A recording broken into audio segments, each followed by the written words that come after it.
மக்களை இந்த வீடியோவில் என்ன பேச போகிறோன்னா, ஈரோடு கிழக்கு தேர்தல் தொகுதியானது திமுகவுக்கு போயிருக்கு. காங்கிரஸ் அந்த தொகுதியில் போட்டிட்டாங்க, அது திமுகவுக்கு போயிருக்கு. எதனால்? போன வாட்டி காங்கிரஸ்கிட்ட கொடுத்தாங்க, இந்த வாட்டி காங்கிரஸ் வந்து அந்த தொகுதியை திமுகவே வாங்கிருச்சு. அந்த அறிக்கையில் பார்த்தீங்கன்னா செல்வ பெருந்தகை தெளிவாக குறிப்பிட்டிருப்பார். முதலமைச்சர் மு.க. ஸ்டாலின் கேட்டுக்கொண்டதுக்கு இணங்க நாங்கள் இந்த மாதிரி தொகுதியை கொடுக்குறோன்னு சொல்கிறாங்க. ரொம்ப கிளியராக சொல்லிட்டாங்க.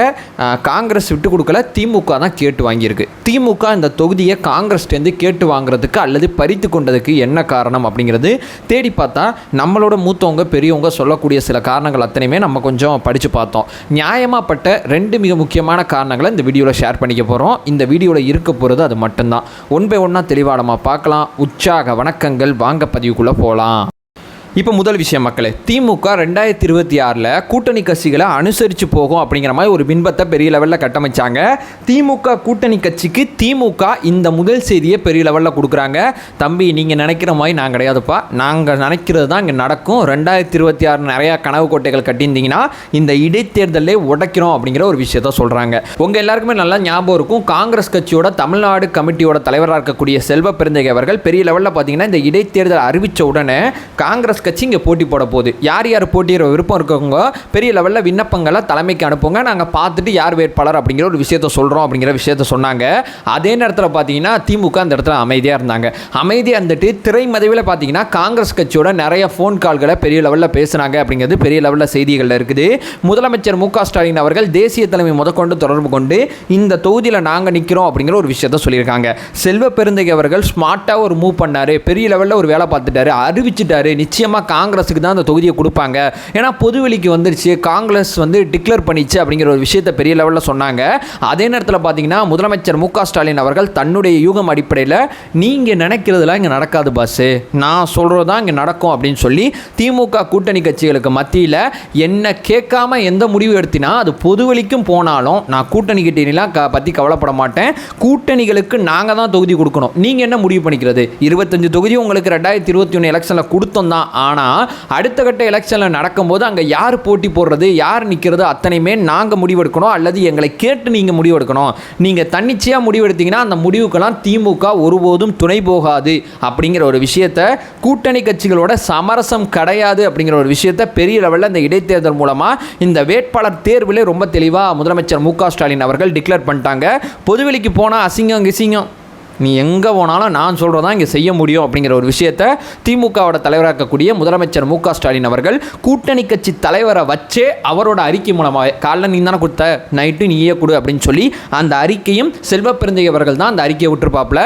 முதலமைச்சர் மு.க. ஸ்டாலின் அவர்கள் கேட்டுக்கொண்டிருக்கிறாங்க. பொதுவெளிக்கு போன பிறகு ஒரு முதலமைச்சர் இப்படி கேட்கறது சரியான நடத்தையா, அல்லது கூட்டணி கட்சிகளை விவாதிக்காமல் பெரிய லெவலில் தொகுதியில் நாங்கள் தான் நிற்போம்னு சொல்கிறது செல்வ பெருந்தகை அவர்கள் செஞ்சது சரியா அப்படின்னு சொல்லி 2 பேர் பண்ணதுமே இங்கே அரசியல் அறமற்ற செயல். ஏன்னா ஒரு கூட்டணிக்குள்ளே இருக்காங்க, கூட்டணி தலைவர்கள் அத்தனை பேருமே பேசிட்டு இந்த தொகுதியில் நாங்கள் நிற்கிறோம் நீங்கள் நிற்கிறோம்னு சொல்லியிருக்கலாம். அல்லது ஒரு கூட்டணி தலைவர் வந்து தன்னிச்சையாக செயல்பட்டார், பெரிய லெவலில் சொல்லிட்டாரு அப்படிங்கிறதுக்காண்டியே ஒரு முதலமைச்சர் அமைதியாக போயிருக்கலாம். பட் 2 பேருமே இங்கே அரசியலை தள்ளி வச்சுட்டு யார் சுயநலமாக எங்கள் கட்சிக்கு நல்லது உங்கள் கட்சிக்கு நல்லதுன்னு சொல்லி பொதுவெளியில் அந்த தகவல் வந்தாலும் கூட்டணி தர்மத்தெல்லாம் தாண்டி இங்கே திமுக அந்த தொகுதியை காங்கிரஸ் வந்து பறிச்சிருச்சு அப்படிங்கிறது தான் யதார்த்தமான உண்மை. இந்த விஷயத்தை அறிவிக்காமல் பெரிய லெவலில் பார்த்தீங்கன்னா அந்த கூட்டணிக்குள்ளே மாறி இருந்துச்சு வாங்கி கொண்டார்கள் அப்படிங்கிற வார்த்தையை பயன்படுத்தலாம். பொதுவெளிக்கு தகவல் வந்த பிறகு அதுலேருந்து வந்து பறிச்சுக்கிட்டாங்க அப்படிங்கிற வார்த்தை தான் சரியான தேர்வாக இருக்கும். இது என்னோட முதல் பாயிண்ட்.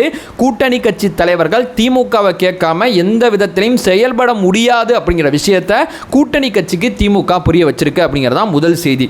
இப்போ 2வது செய்தி, ஆல்ரெடி திமுகவுக்கு நல்லாவே தெரியும் கண்டிப்பாக எதிர்க்கட்சிகள் இந்த எலெக்ஷனை புறக்கணிச்சிருப்பாங்க. ஸோ இங்கே நல்லா கவனித்து பார்த்தீங்கன்னா அதிமுக புறக்கணிச்சிட்டாங்க, தேமுதிக புறக்கணிச்சிட்டாங்க, பாஜக புறக்கணிச்சிட்டாங்க, நாம் தமிழர் கட்சி களத்தில் நிற்கிது. இந்த புறக்கணித்தவங்க பெரிய லெவலில் எந்த ஒரு விஷயத்தை பார்த்தீங்கன்னா பெரிய லெவலில் மக்கள்கிட்ட கொண்டு போய் சேர்க்குறாங்கன்னா, ஈரோடு கிழக்கு அப்படிங்கிற அந்த தொகுதியை புறக்கணிச்சிட்டு தமிழ்நாடு முழுக்க என்ன செய்தி சொல்கிறாங்கன்னா, ஜனநாயகம் இல்லை, இந்த திமுக அராஜகமான ஆட்சியாக இருக்குது, இதுக்கு எதிராக எலெக்ஷனில் கூட எங்களால் போட்டி போட முடியல அப்படிங்கிற ஒரு அரசியல் நரேட்டிவை கொண்டு வந்து வைக்கிறாங்க. இங்கே திமுக என்ன டிசைன் பண்ணுதுன்னா, இல்லை இங்கே ஜனநாயகம் ஜனநாயகம் இருக்குது, மக்கள் எங்களை நம்புகிறாங்க அப்படிங்கிற ஒரு விஷயத்தை இங்கே அவங்க வந்து பெரிய லெவலில் கொண்டு போய் சேர்க்க வேண்டிய தேவை இருக்குது. அதனால் பார்த்தீங்கன்னா காங்கிரஸ்ட்டு இந்த தொகுதி இருக்கும்போது திமுகவோட தொண்டர்கள் பெரிய லெவலில் ஒர்க் பண்ண மாட்டாங்க. ஆல்ரெடி இந்த தொகுதி காங்கிரஸ் இருந்துச்சு.